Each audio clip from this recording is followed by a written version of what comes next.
You know, you can cause real injury to your plants when transplanting if you're not careful about one important thing. And I want to show you what that important thing is today. Hello everybody, Gardener Steve here. I'm in the indoor garden today and I'm transplanting. These dahlias, black forest dahlias, I'm quite excited to grow. You can grow them from seed and they flower their first year. So it should be very interesting. I need to put them into a larger container. And if you're not careful, you're going to injure these plants. And today I want to show you a simple thing that you can do to prevent that injury and allow them to thrive when they move into their next container. Well, what you'll need to transplant them is, first of all, some soilless mix. And I usually mix up this soilless mix like this that I get from the garden supplier in a tote. A little bit of moisture, not too wet. And you'll need, of course, a container. And this might look a little bit large, but dahlias are pretty vigorous, and so I'm sure that this will work out okay.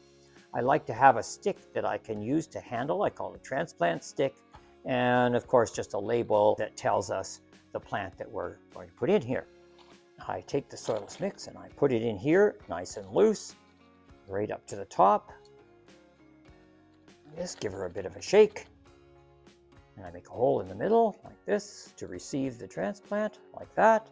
And I go to my plant that I'm going to take out. Here's where I use my transplant stick just to loosen the fellow that's in here, the little plant. And now here, this is the key. This is the gardener's gold. Take it by the leaf and just pull it out like this. Do not touch that stem. See how those roots are nice and intact?